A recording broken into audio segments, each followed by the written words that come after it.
ഈ ആരോഗ്യ മേഖലയിൽ വന്ന ഈ മാറ്റങ്ങൾക്കാണ് ആ കരിങ്കൊടിയെങ്കിൽ അത് പൂമാലയായിട്ട് ഞാൻ സ്വീകരിക്കുന്നു എന്നുള്ളതാണ്. ഞാൻ ഇങ്ങോട്ട് വരുമ്പോൾ ചിലയിടത്ത് കരിങ്കൊടി കാണിച്ചു. എന്തിനാണത്? ആ കരിങ്കൊടി നമ്മുടെ ഈ സ്ഥാപനം ഉൾപ്പെടെ, അതുപോലെ കണ്ണൂരിലെ ജില്ലാശുപത്രിയിലെ പുതിയ കിഫ്ബി ബ്ലോക്ക് സാധ്യമാക്കിയതാണെങ്കിൽ അതിനാണെങ്കിൽ, അവിടെ കാത്തലാബ് സാധ്യമാക്കിയതിനാണെങ്കിൽ, പെരിങ്ങോമിൽ ആ മലയോര മേഖലയിലെ കർഷകർക്ക് വേണ്ടി അവിടെ ഒരു കെട്ടിടം വെറും കെട്ടിടമല്ല കേട്ടോ, ഒന്നാന്തരം കെട്ടിടം സാധ്യമാക്കിയതിനാണെങ്കിൽ, പയ്യന്നൂരിലും കൂത്തുപറമ്പിലും മട്ടന്നൂരും ഉൾപ്പെടെയുള്ള എല്ലാ പ്രദേശങ്ങളും, എന്തിന് ഇരിട്ടിയിലും പേരാമ്പ്രയിലും പേരാവൂരും ഉൾപ്പെടെ ഉള്ള ഇടങ്ങളിൽ ഇടിഞ്ഞ് പൊളിഞ്ഞ് പോകാറായിരുന്ന കെട്ടിടങ്ങൾക്ക് പകരം ആധുനിക സൗകര്യങ്ങൾ ഉപകരണങ്ങളോട് കൂടി സാധ്യമാക്കിയതാണെങ്കിൽ, തലശ്ശേരിയിലെ മലബാർ ക്യാൻസർ സെന്ററിൽ റോബോട്ടിക് സർജറി ഉണ്ട്. എന്താണ് പ്രസക്തി? പുറത്ത് 8 ലക്ഷം രൂപ സ്വകാര്യ മേഖലയിൽ റോബോട്ടിക് സർജറിക്കാകുമെങ്കിൽ നമ്മുടെ MCCയിലും RCCയിലും സൗജന്യമായി ചെയ്തു കൊടുക്കുന്നു. എന്താണ് റോബോട്ടിക് സർജറിയുടെ പ്രസക്തി? പ്രിസിഷനാണ്. സൂക്ഷ്മമായിട്ട് ഏറ്റവും കറക്റ്റായിട്ട് പ്രിസൈസായിട്ട് സർജറി ചെയ്തു കൊടുക്കും. മലബാർ ക്യാൻസർ സെന്ററിന് കഴിഞ്ഞ ദിവസം രാജ്യ തലസ്ഥാനത്ത് വെച്ചൊരു അവാർഡ് കിട്ടി.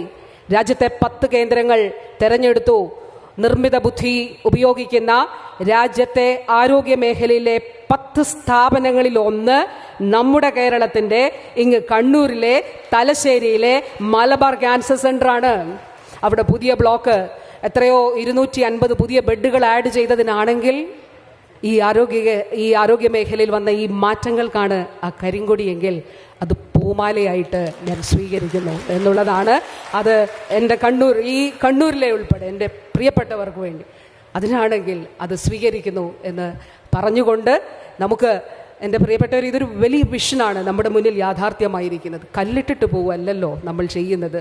നമ്മുടെ മുന്നിൽ കല്ലുകൾക്ക് മേൽ കല്ലുകൾ പണിതുകൊണ്ട് സൂക്ഷ്മതയോടെ നമ്മൾ ഒരു സ്ഥാപനത്തെ ഈ കാലത്തിന് വേണ്ടിയിട്ടല്ല, ഒരുപാട് കാലങ്ങൾക്ക് വേണ്ടി, അവിടെയാണ് നമ്മളിവിടെ സ്ലൈഡിൽ കണ്ടില്ലേ, ഈ സ്ഥാപനം ബ്രിഡ്ജ് ചെയ്യുന്നത് ക്ലാസിക്കൽ നോളജിനെയും പുതിയ മോഡേൺ സയൻസിനെയുമാണ്. എന്ത് മനോഹരമാണത്!